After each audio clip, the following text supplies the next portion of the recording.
rápidamente llegamos al segundo punto que quiero analizar con ustedes, ya para que después de este breve comentario, pues ahora sí les dejemos las actividades conducentes. Muy bien, entonces vamos a empezar con el segundo punto de análisis.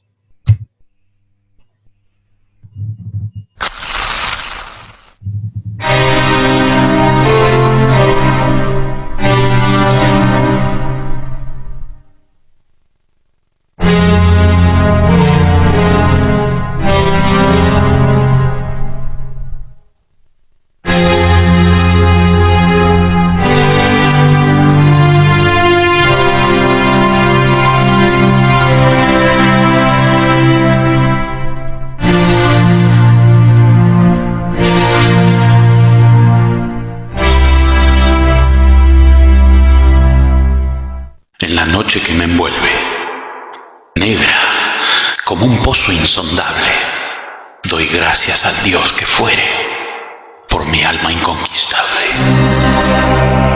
En las garras de las circunstancias no he gemido ni llorado, sometido a los golpes del azar, mi cabeza sangra, pero erguida, más allá de este lugar de ira y llantos, aguardan los horrores en la sombra. No obstante, la amenaza de los años me halla y me hallará sin temor. Ya no importa cuán estrecha sea la puerta, cuán cargada de castigos la sentencia. Yo soy el amo de mi destino. Yo soy el capitán de mi alma.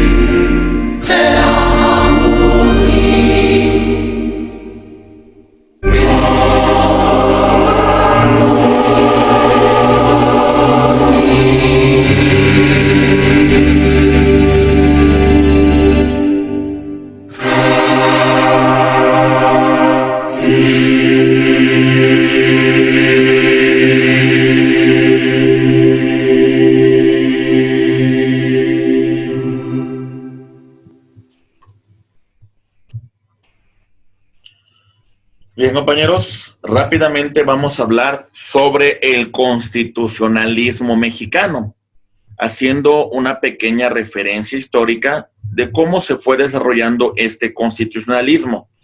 Empezamos, en primer lugar, por un texto constitucional que muy pocos autores señalan, pero es importante su estudio, la famosa Constitución de Bayona, que fue impuesta por Napoleón Bonaparte a la monarquía española, en la cual prácticamente designa como rey de España a su hermano, José Bonaparte.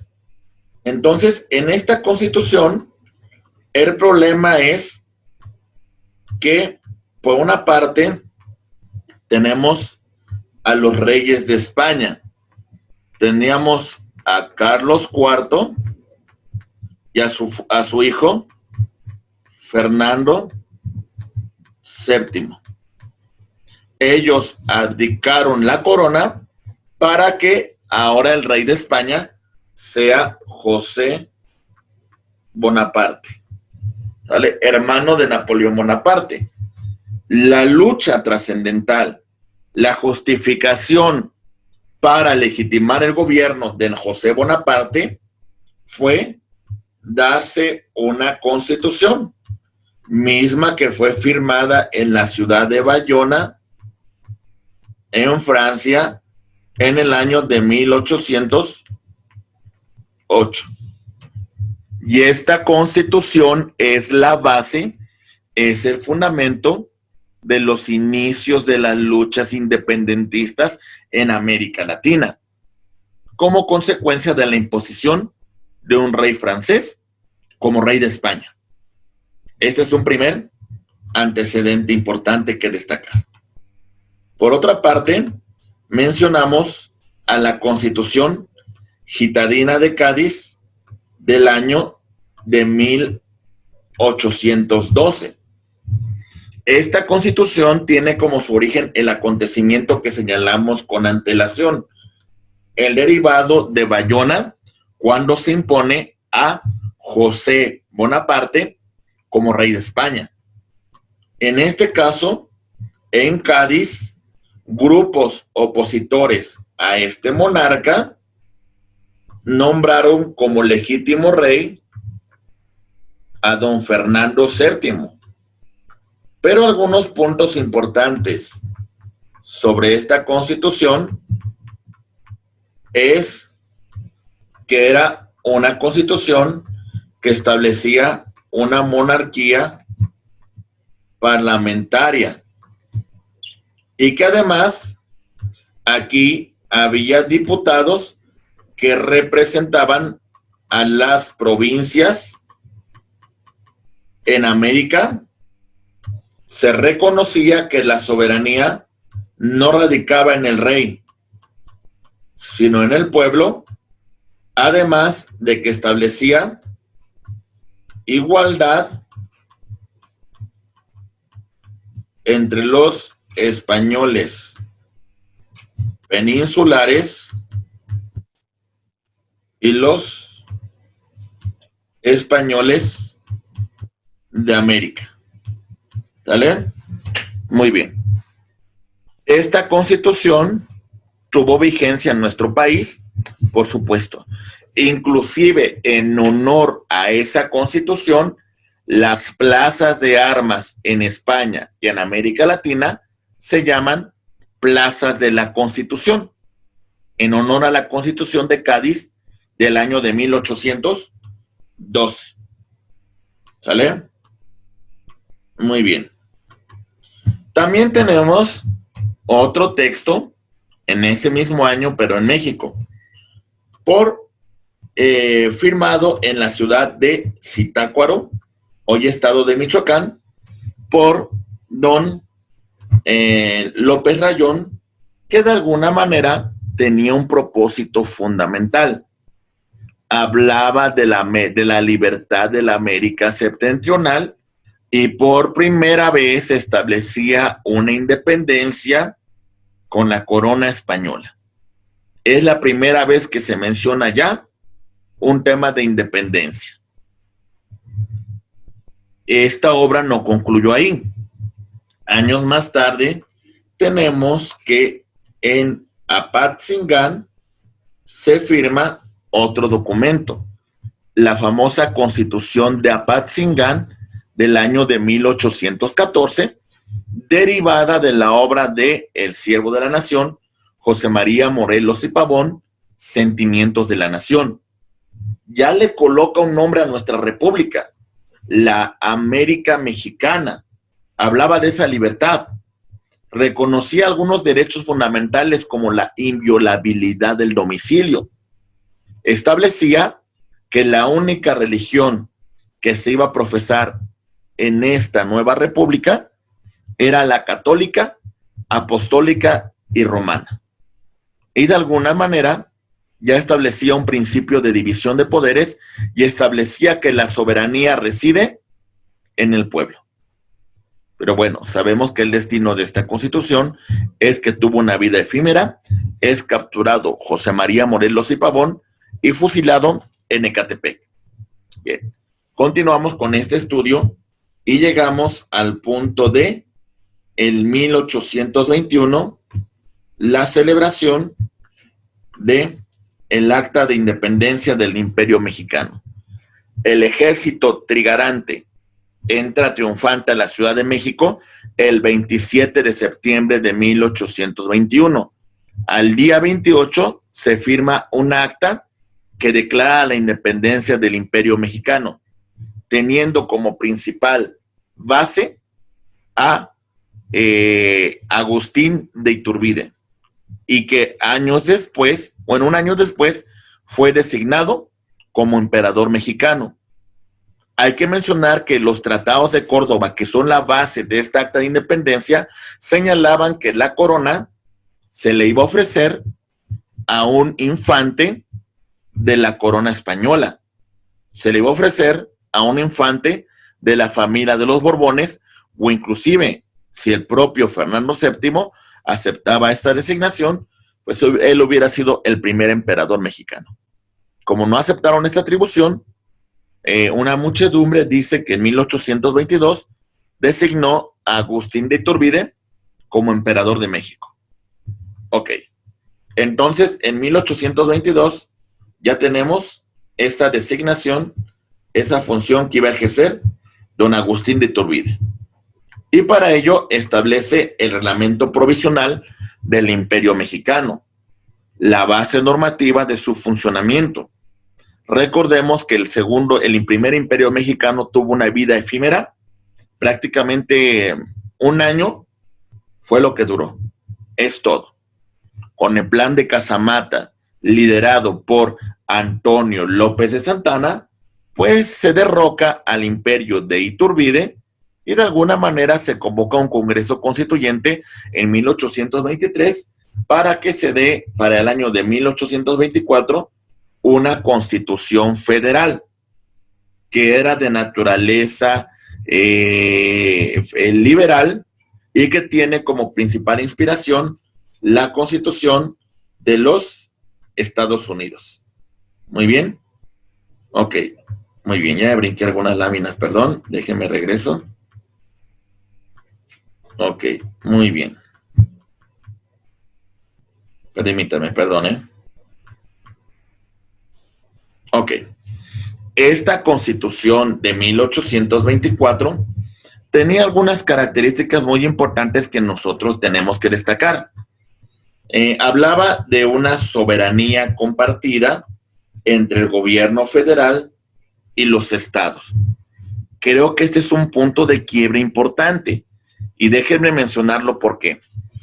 Porque esta Constitución, sin lugar a dudas, al darle mucha fuerza, al darle mucha importancia a los gobiernos de los estados, pues hizo un gobierno federal sumamente débil.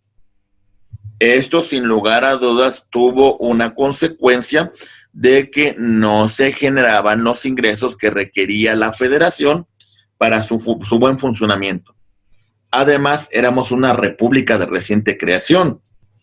Esa ineficacia del gobierno federal trajo como consecuencia la separación de las entidades de los estados de Centroamérica. Posteriormente, la declaración de independencia por parte de Texas y la historia que nosotros ya conocemos con la pérdida de más de la mitad de nuestro territorio nacional.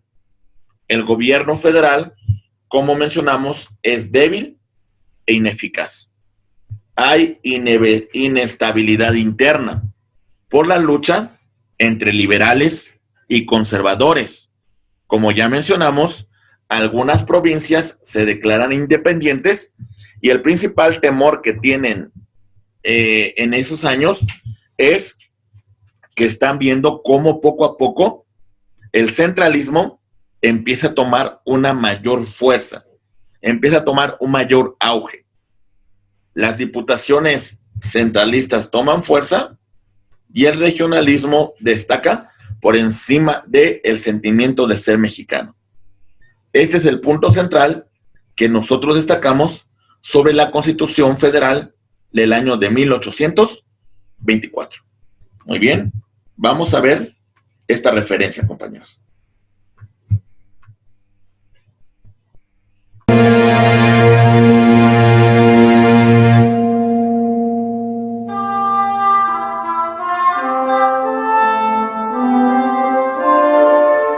El nuevo Congreso Constituyente se reúne el 5 de noviembre de 1823 y el 7 de noviembre celebró su instalación formal. Para sus trabajos sirvió de recinto parlamentario el templo de San Pedro y San Pablo.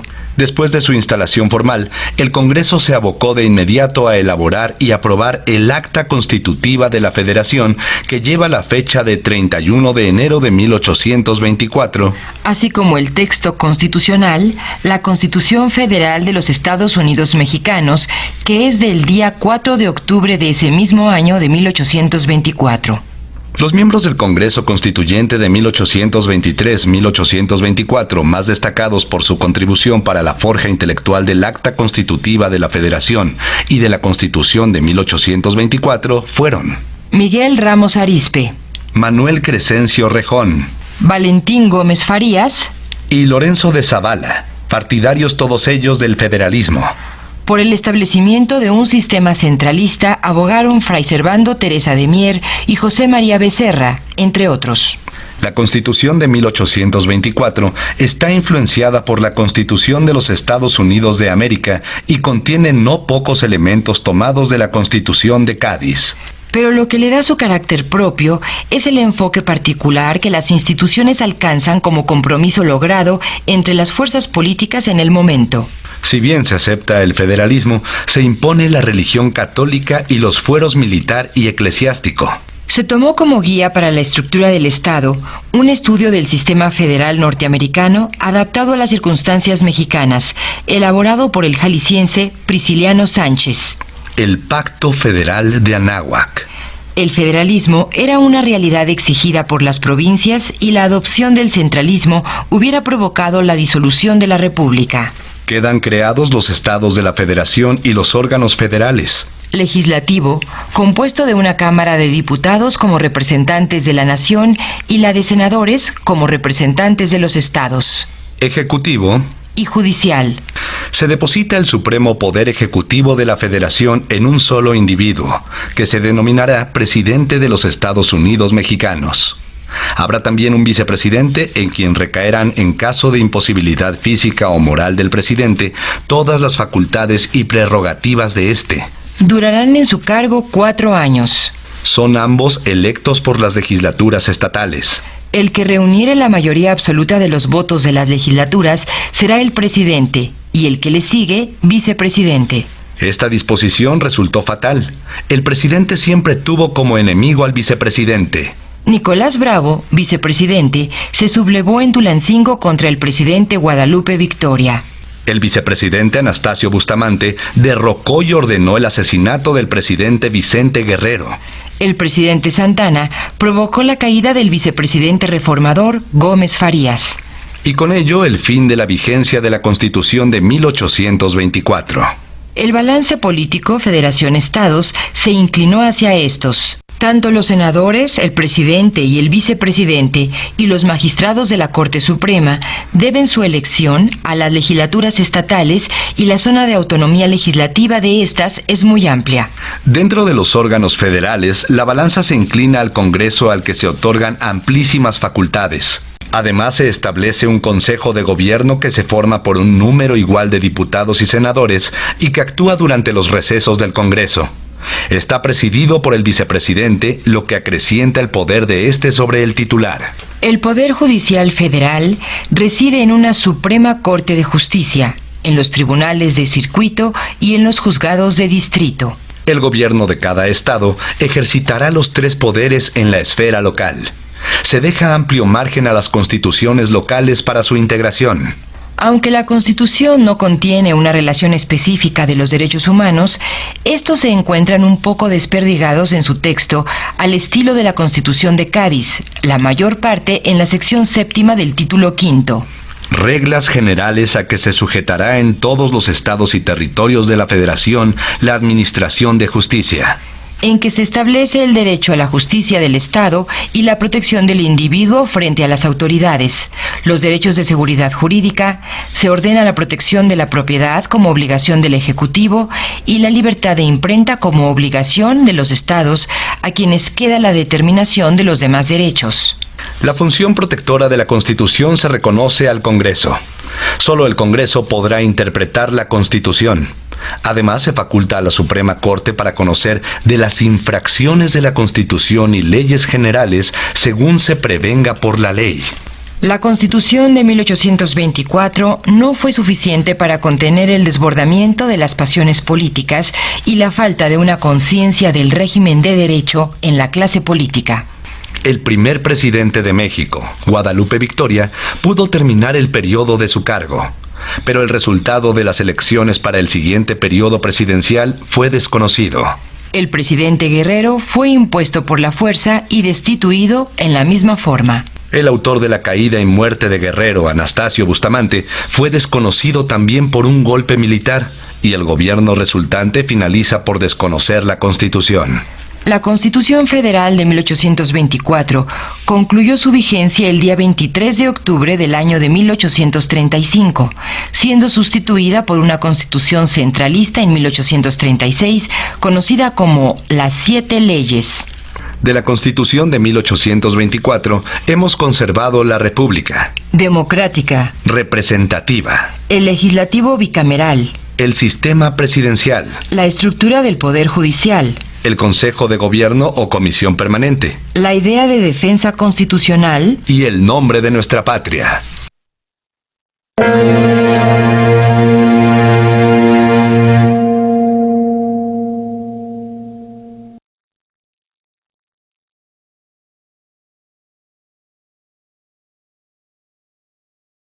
Pues bien, podemos ver que esa constitución tuvo su importancia histórica fundamental, además de que son las bases de nuestra actual organización. Por primera vez se contempla el federalismo, como ya mencionamos, un federalismo completamente débil y las entidades federativas con una mayor fortaleza. Encontramos también esa cuestión de cómo se conformaba el Poder Ejecutivo, pues traía muchas consecuencias, porque teníamos un presidente de la República y un vicepresidente. Sin embargo, como podemos ver en esos primeros años, pues había una pugna por el poder. Pero sin embargo, es una base fundamental.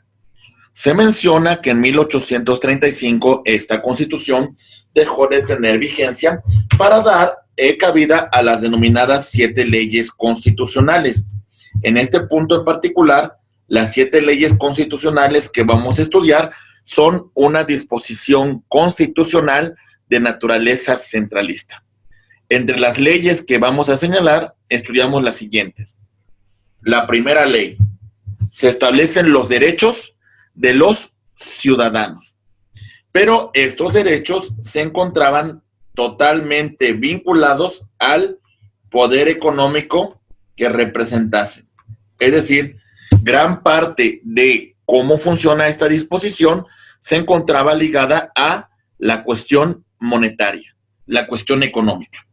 Por otra parte, tenemos también la segunda ley, el supremo poder conservador.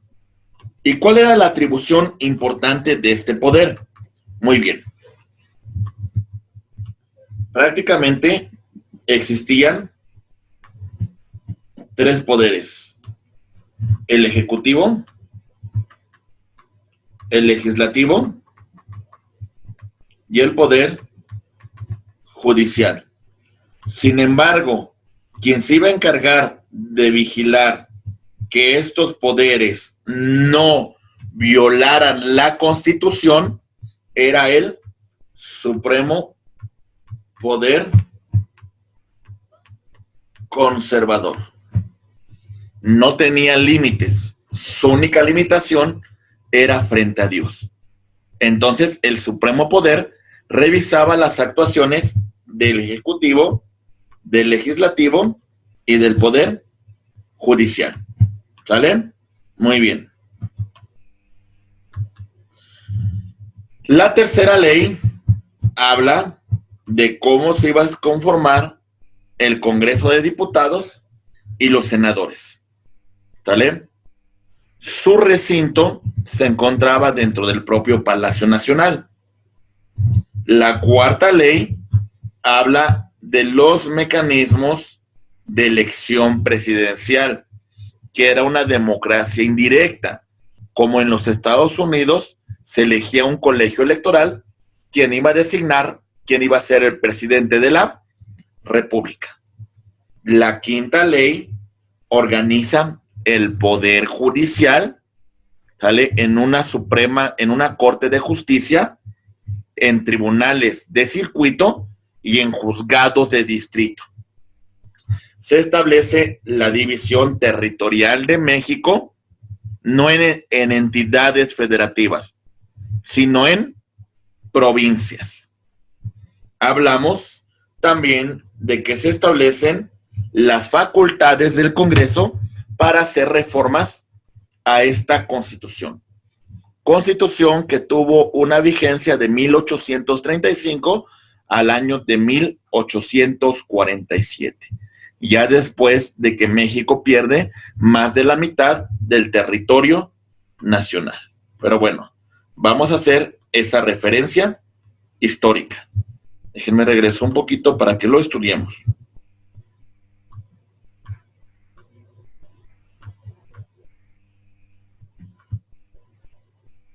Ok. Acabamos de mencionar este antecedente. Las 7 leyes constitucionales de 1836.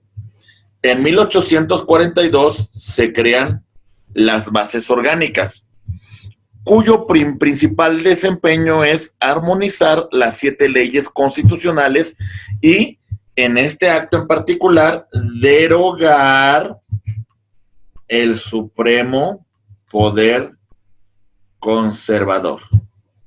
¿Sale? Ya Texas en 1836 se había declarado independiente. En estos años teníamos una guerra con los Estados Unidos de América. Muy bien. Concluyó con la pérdida de más de la mitad del territorio nacional y bueno, México curando sus heridas en 1847 establece el Acta de Reformas, que lo que principalmente señala es que la Constitución de 1824 vuelve a tomar vigencia. ¿Sale? Esa es la principal atribución y además de que se establece por primera vez el juicio de amparo como medio de control de constitucionalidad contra actos de autoridad que violen los derechos que se encuentran consagrados en esa Constitución. Muy bien. Ok. Bien. Vamos ahora a analizar el texto constitucional de 1857. Una constitución de naturaleza federal y una de las mejores en su tiempo. Vamos a continuar.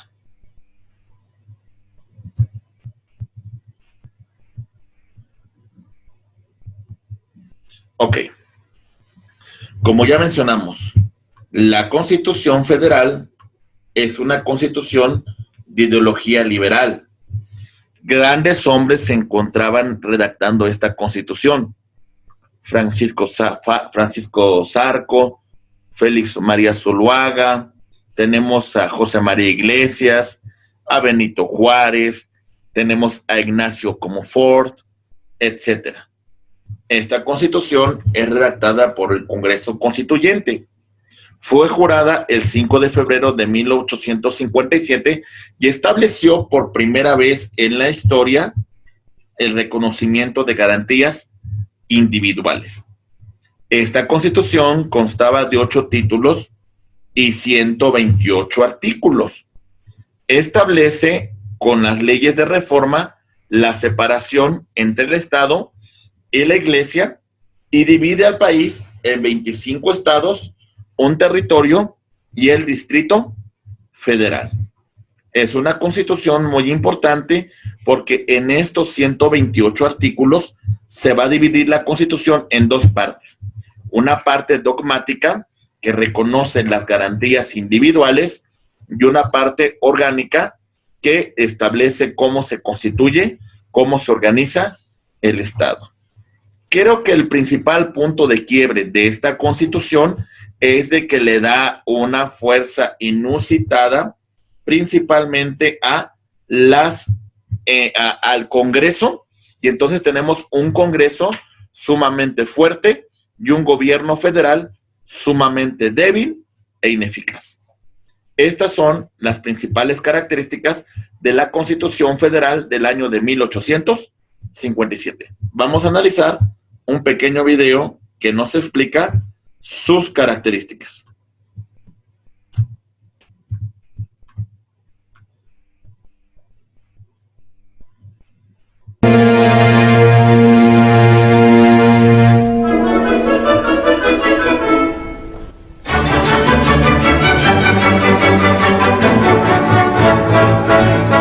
La apertura de sesiones del Congreso Constituyente se verificó el 17 de febrero de 1856. Se presentó división en el grupo liberal en torno a las ideas de reforma y de abolición de fueros y privilegios eclesiásticos y militares. Mientras los liberales denominados puros trataban de trasladar cuanto antes las ideas al marco de las instituciones, los liberales moderados, que predominaron entre los 155 miembros del Congreso, aunque de acuerdo con los principios, se oponían a su reconocimiento constitucional o legal inmediato por considerar que contarían con un apoyo popular insuficiente, dado el catolicismo acendrado de la mayor parte de los mexicanos, la oposición irreductible de la Iglesia y de los conservadores que esperaban el momento de retomar el poder. Estas posiciones se reflejaron en los debates del Congreso Constituyente. Las discusiones se llevaron dentro de un terreno de respeto al dogma católico y a las personas mismas de los adversarios.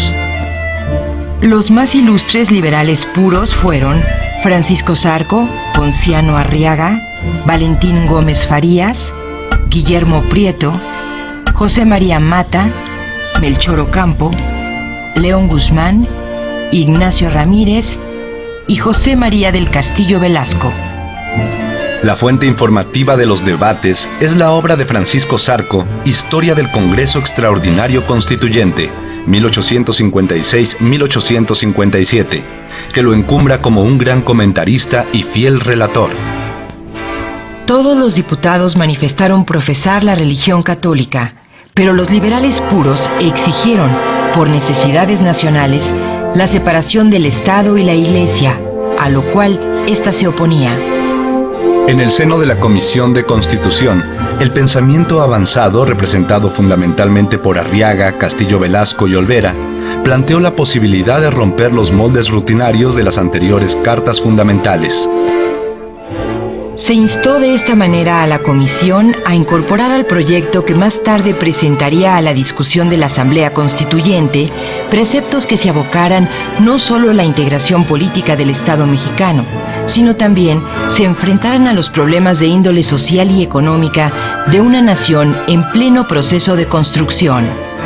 Sin embargo, el Congreso siguió la rutina de la técnica constitucional de la época al limitarse a organizar los poderes públicos, a delimitar sus atribuciones, a consagrar la inviolabilidad de los derechos humanos y, en materia económica, a garantizar como libertades humanas las de la economía.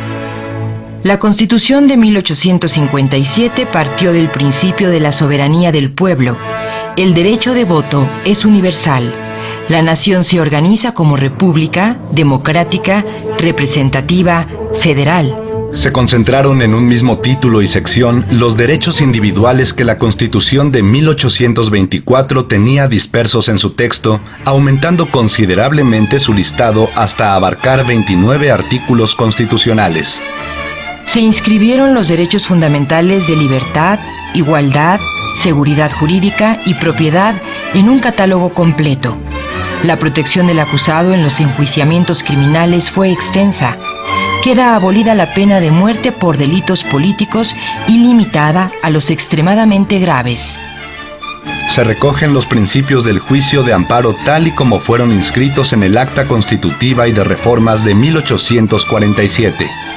En materia de relaciones Estado-Iglesia, fueron aprobados e incorporados en el texto final: 1.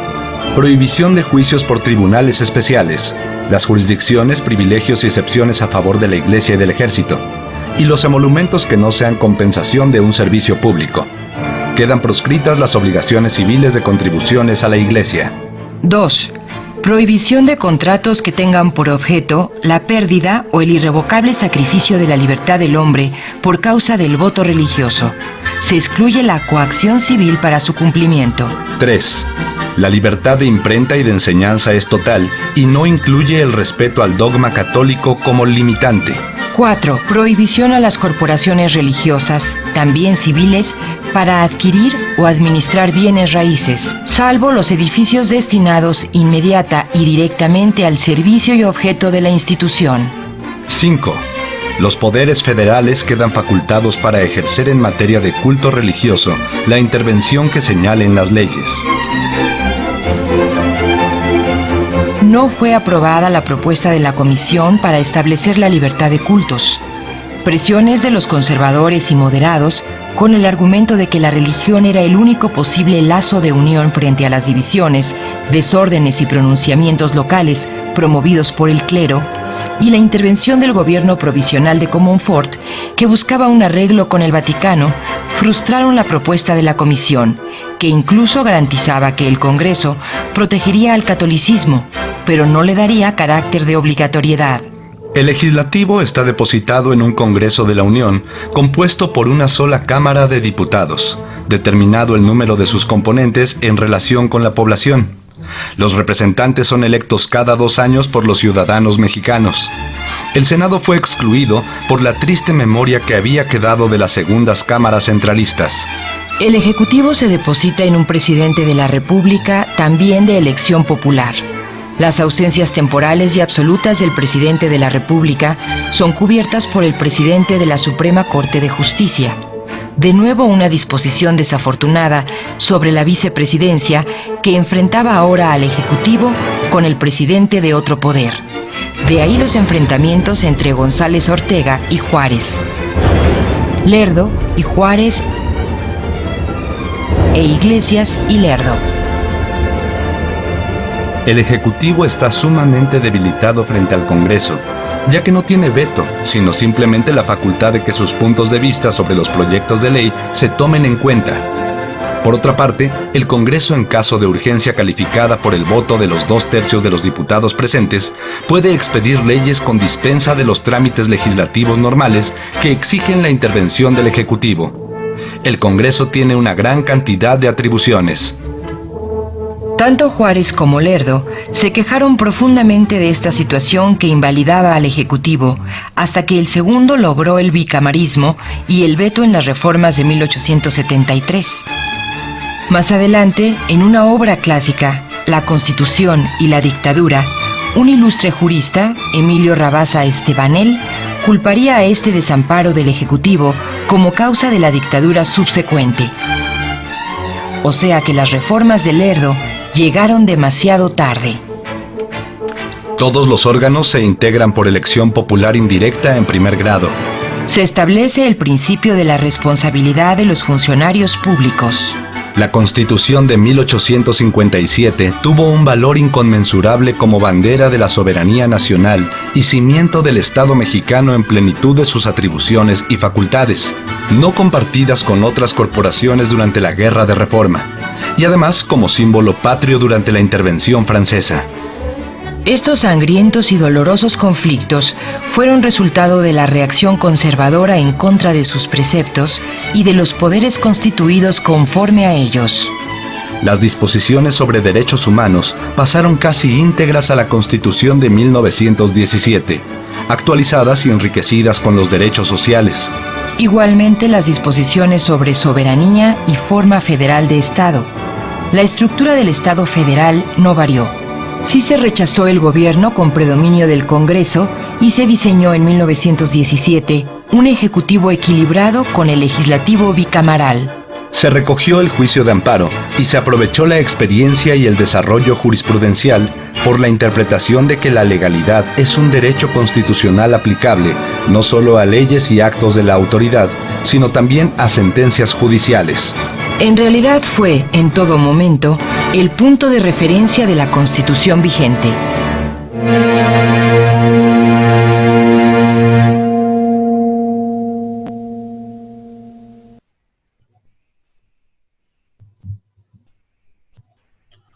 Ok, muy bien. Pues bien, ya hemos analizado la Constitución de 1857 y bueno, como se estableció ahí, hablamos de que esta Constitución de naturaleza liberal pues tenía un gobierno débil y además debemos de destacar en particular una cuestión importante. En 1863 se tiene una guerra en contra de Francia derivada de un incumplimiento de pagos que en su momento Juárez había establecido. Gran Bretaña, España y Francia se establecieron en nuestro territorio para reclamar esos pagos Se llegó a un acuerdo a través de los Tratados de la Soledad. Sin embargo, Francia ya tenía una idea de expandir su dominio en América. Bajo este contexto, se inició una guerra fortaleciendo la creación de un segundo imperio, señalando como emperador al archiduque austriaco Maximiliano de Habsburgo, el segundo emperador de México. De 1863 al año de 1867, tenemos este gobierno que no era de naturaleza centralista, sino todo lo contrario. Llegó a ser en muchas ocasiones más liberal que el propio Benito Juárez. Maximiliano, junto con su esposa Carlota, de alguna manera establecieron muchas disposiciones en favor de los pueblos y comunidades indígenas. Inclusive estos le llamaban Quetzalcóatl, porque había regresado para gobernarlos. Pero bueno, en la vida efímera del imperio concluyó en 1867 con el fusilamiento de Maximiliano de Habsburgo, Miguel Miramón y Tomás Mejía en el Cerro de las Campanas en Querétaro.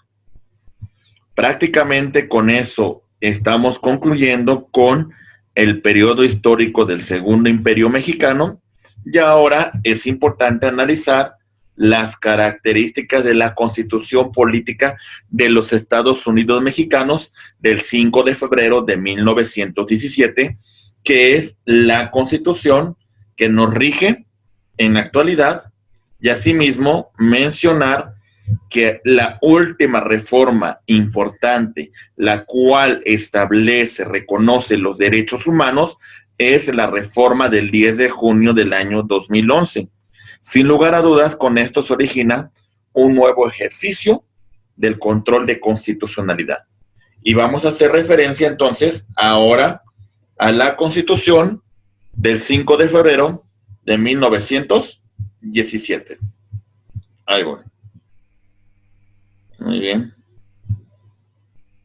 Ok. Algunos artículos que conforman esta Constitución son 136. Lo vamos a dividir en 9 títulos. El título primero vamos a llamarlo de la siguiente manera. Aquí lo tenemos, por favor, compañeros. Vamos a irlo señalando. Título primero. Lo vamos a denominar se divide en 4 grandes capítulos. El capítulo 1, de los derechos humanos y sus garantías. Los derechos humanos son derechos inherentes que todos tenemos por el simple hecho de ser un ser humano y que se encuentran consagrados en la Constitución y en los tratados internacionales. Estos los podemos encontrar del análisis del artículo 1 al artículo 29 de nuestra Constitución. Entonces abarcamos del artículo 1 al 29. El capítulo 2 se va a denominar de los mexicanos y se contempla en el artículo 30 al 32. Nos establece los mexicanos por nacimiento, hijo de padre o madre, mexicanos dentro del territorio nacional o en una extensión territorial de este. ¿Sale? Jus soli, el derecho de suelo, y jus sanguinis, ser hijo de padre o madre, mexicanos. Bien, así hablamos también de los mexicanos por naturalización. Por otra parte, en el artículo 33 se establece la situación jurídica que tienen los extranjeros en nuestro país. El capítulo 4 hace mención a quiénes son ciudadanos. Y en este punto en particular hablamos de los mayores de edad, 18 años cumplidos, y además de que tengan un modo honesto de vivir. Se van a regular cuáles son sus derechos y cuáles son las obligaciones que tienen los ciudadanos mexicanos. Artículo 34 al artículo 38. Estos primeros 4 capítulos conforman el título primero de nuestra Constitución. Por su parte, el título segundo se conforma de 2 grandes capítulos. El capítulo 1 habla de la soberanía nacional y la forma de gobierno. La soberanía nacional radica esencial y originalmente en el pueblo. También se reconoce que el pueblo en todo momento puede decidir la forma de su gobierno. Por otra parte, también se reconoce a las entidades federativas, que es la base y que van a regirse por los principios que establece la Constitución.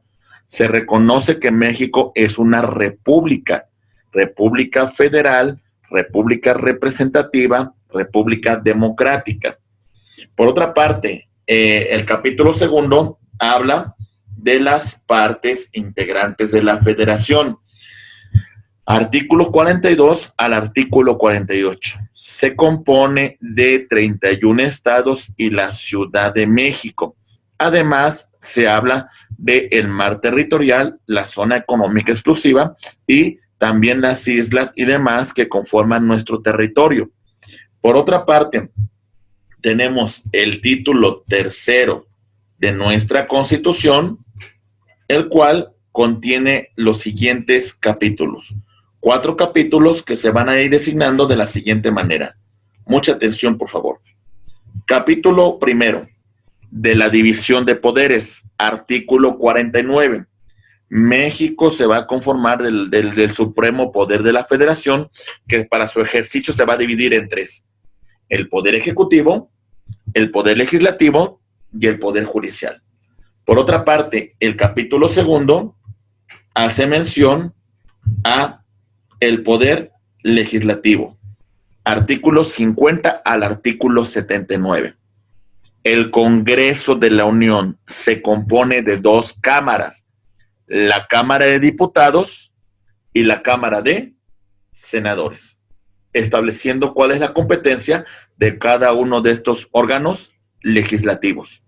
Por otra parte, tenemos un capítulo tercero que abarca 13 artículos, del artículo 80 al artículo 93, el cual contiene la función que realiza el presidente de la República. El presidente de la República es el titular de la administración pública centralizada. El presidente de la República es elegido por el voto directo de los mexicanos y dura en su encargo 6 años. Además, mencionamos cuáles son las principales atribuciones, las cuales se encuentran consagradas en el artículo 89 de la Constitución. El capítulo cuarto hace mención a el Poder Judicial. Y el Poder Judicial se va a integrar por una Suprema Corte de Justicia de la Nación, por Tribunal Electoral del Poder Judicial de la Federación, tribunales de circuito como son los unitarios y los colegiados, juzgados de distrito y el Consejo de la Judicatura Federal. Muy bien. Un título cuarto, aquí lo tenemos perfectamente señalado, se va a integrar por este capítulo, por un único capítulo que establece lo que conocemos nosotros como el Sistema Nacional Anticorrupción.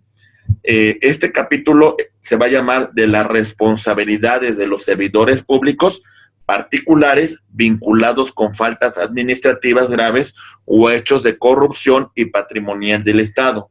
Como ya mencionamos, fundamentos del Sistema Nacional Anticorrupción, los cuales se encuentran contemplados del artículo 108 al artículo 114. Muy bien. Ok. Muy bien. Vamos a continuar analizando el siguiente video. Vamos a empezar.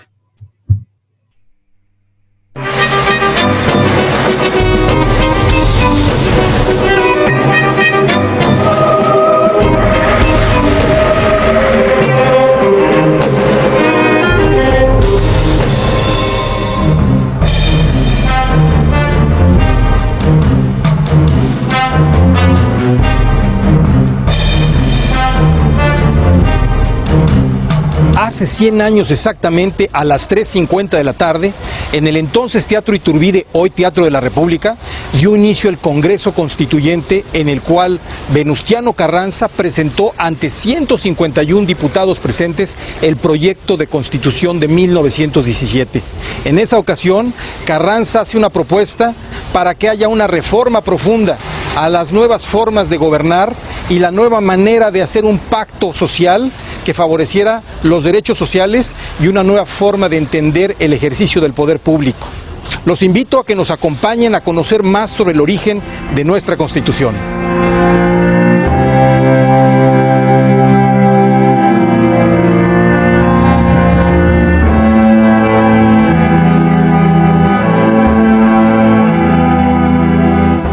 Lo que hizo que hubiera una nueva Constitución fueron las demandas de la revolución social, que ya se habían retomado en el liberalismo del Partido Liberal Magonista. Ahí podemos ver una secuencia que va desde la Constitución de 57, donde se plantea el liberalismo socialista, con personajes como Ponciano Arriaga, como Ignacio Ramírez, Isidoro Olvera o José María Castillo Velasco, que son los cuatro que dicen que el problema de México es el problema de la tierra.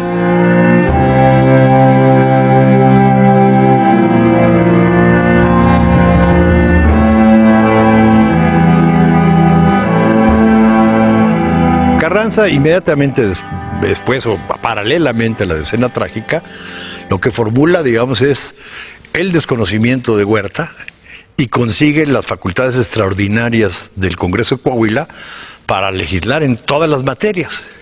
Y en la medida en que se convierte prácticamente en la única autoridad legítima del país, junto con el gobernador de Sonora, junto con los poderes de Sonora, formulan el Plan de Guadalupe. A partir de ahí es donde encontramos el primer discurso de Carranza sobre la necesidad de hacer una constitución. Cuando el secretario de Carranza, Graceda, lo comenta con los primeros jefes que se unen al movimiento, entre ellos Francisco Mújica, que será constituyente y la cabeza del grupo jacobino, él va a plantear desde ese momento que el Plan de Guadalupe está incompleto porque le faltan todos los temas sociales. Lo que él, digamos, lo que predomina en el proyecto original de Carranza es, bueno, ya algunas reformas sociales están hechas, está en la ley del 6 de enero de 15, etcétera, etcétera. Es más bien un reequilibrio de poderes y un ajuste muy importante en materia de garantías individuales, particularmente resolver todos los problemas que había tenido el amparo durante el siglo XIX y principios del siglo XX.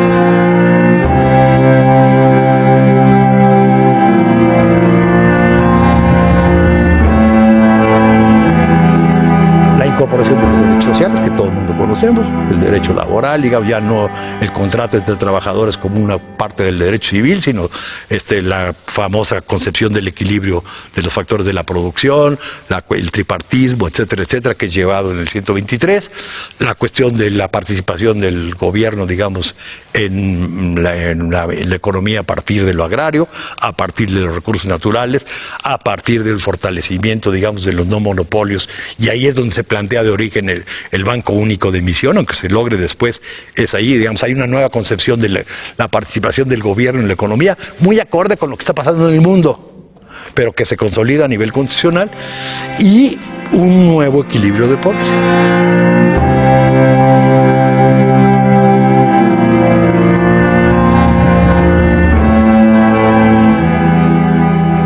Yo creo que fue la Constitución de 1857 reformada.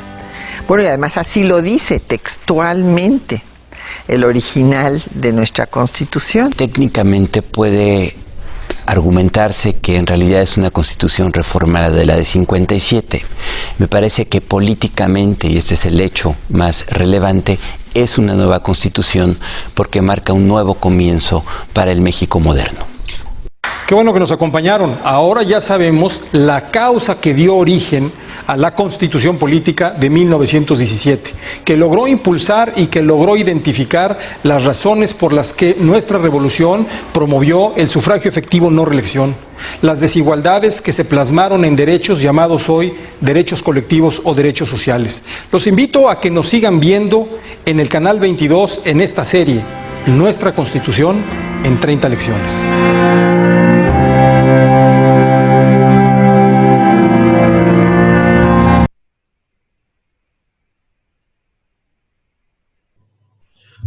Ok, compañeros, bien.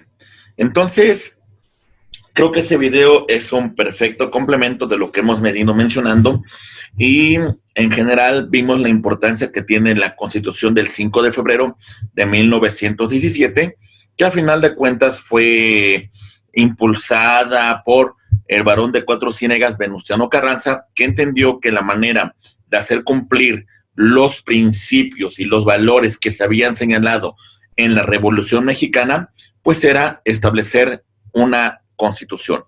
La idea original de Carranza no era darse una nueva constitución, sino hacer las reformas que fueran necesarias a la Constitución del 5 de febrero de 1857. Pero bueno, fue de tal manera reformada que evidentemente tenemos un nuevo texto constitucional.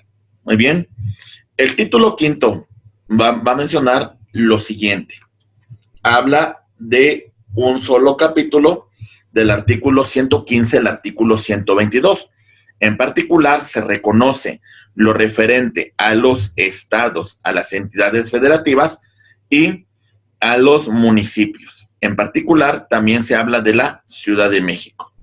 Estos son los puntos centrales respecto a lo que destaca cuál es la función, el fundamento de las entidades federativas, cómo se van a integrar, cómo se conforma su división de poderes y asimismo cuáles son las principales atribuciones que tiene el municipio libre. Del artículo número, título número 6 se llama del trabajo y previsión social, conformada por un título único, del trabajo y previsión social, artículo 123.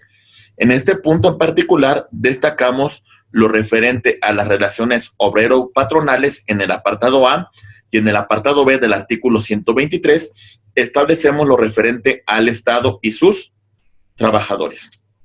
Pasamos al título número 7 de nuestra Constitución y hablamos de las previsiones generales en el artículo 124 al artículo 134, reconociendo lo referente a la cuestión de la iglesia, la separación iglesia-estado, la cuestión de las bases y fundamentos del Estado mexicano, para llegar nosotros ahora a analizar el título número 8 de nuestra Constitución, que habla sobre las reformas al texto constitucional, artículo 135, como ya mencionamos con antelación, 2/3 partes de los miembros presentes del Congreso de la Unión, además de la aprobación de la mayoría de las legislaturas.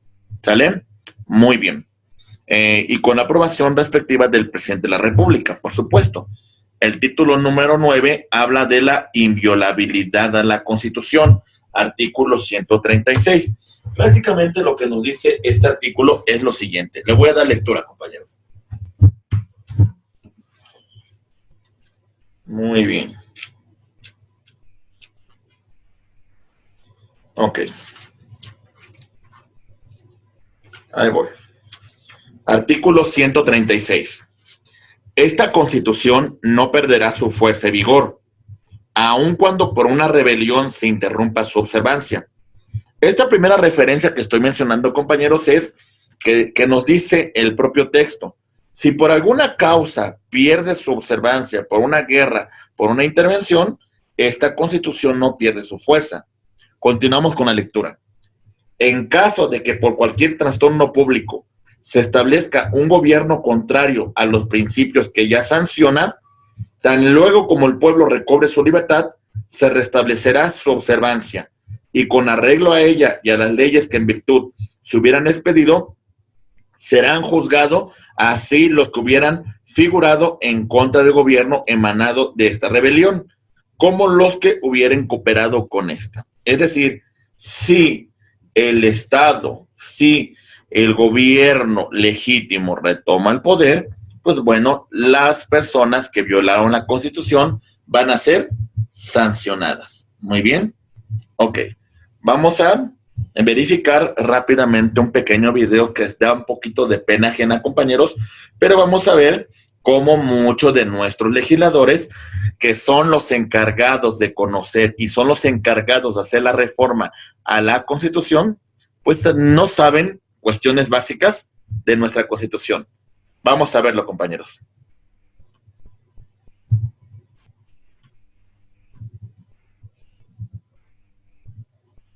Y mire, déjeme contarle que muchos diputados no conocen el contenido de la Constitución mexicana.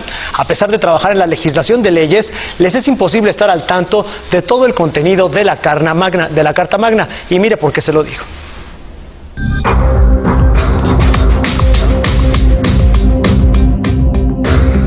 Tenemos una duda y quizá usted la comparta con nosotros. ¿Usted realmente cree que nuestros legisladores conocen sobre la Constitución? ¿Qué le parece si vamos, les hacemos unas preguntas y lo descubrimos? Acompáñenos. Oiga, ¿cuál es el artículo de la educación? Híjole. Déjeme revisarlo. ¿Ya se le olvidó? ¿Cómo cree? ¿Y así legislan? Sí, no me sé de memoria todos los artículos. Bueno, pero ese es de los básicos. ¿Y el del trabajo? Pero lo revisamos y con mucho gusto. A estas alturas del partido apenas los quiere revisar el diputado, siendo tan sencillo como artículo 3 el de la educación, artículo 123 el del trabajo. Mejor continuemos con nuestro recorrido. Lo más básico, ¿cuántos artículos tiene la Constitución? No lo tengo el dato. Ese es de lo más sencillo. No lo tengo el dato. Ya, ¿y te sabes los artículos de la reforma energética? No tengo el dato. ¿No les da pena legislar así, sin saber esos conocimientos mínimos? La verdad es que no, porque volvemos a lo mismo. Mientras tanto, la diputada ya lo está buscando. No, lo voy a corroborar, son 131. Mientras a él no le da pena, mínimo ella se aplicó a investigar de a rapidito antes de también quedar mal frente a la cámara. El trabajo que tanta falta hace en nuestro país, ¿cuál es el artículo? Nuestro trabajo, pues bueno, el tercero, ¿no? Pero el trabajo que nos hace falta... No, el tercero es de la educación, digo, el artículo del trabajo. Ah, el 7. No, no es el 7. Ay, perdón, ¿el 8? El 8 tampoco. Del trabajo... Y al darse cuenta que sus compañeros andaban reprobando el examen, mejor vámonos, dijo esta diputada. ¿Por qué se va? No se me escape, oiga. Venga para acá la prueba. Pero al legislador Carlos no le quedó de otra más que quedarse y ser valiente ante su propia ignorancia. ¿Cuál es el artículo de la educación? No te puedo decir a nivel detalle. No, nada más el número, sin detalle. Pues no, la verdad es que no tengo el número exacto. ¿El del trabajo? ¿De la reforma energética? El número exacto de cada uno de los capítulos no lo tengo, te mentiría. Ni con ni sin detalle supo la respuesta. A usted le decimos que los artículos relacionados con la reforma energética son el 25, el 27 y el 28. Así de fácil y no se la supo. Pero mejor él sea sincero. ¿Y ustedes como legisladores sí la conocen bien? No necesariamente. Y para prueba un botón. ¿Y qué botón? ¿Cuál es nuestra última constitución? ¿De qué fecha data? Bueno, precisamente el 5 de febrero vamos a tener la celebración de nuestro centenario. ¿De qué año? 1857. No se preocupe, se equivocó nada más y nada menos que por 60 añitos. Y así, nosotros nos dimos una probadita del nivel que tienen algunos de nuestros diputados, quienes, imagínense, son los encargados de legislar, reformar y modificar nuestras leyes. Con realización de Karim Hamed y Jonathan Ramos, Jimena Duarte, Imagen Noticias.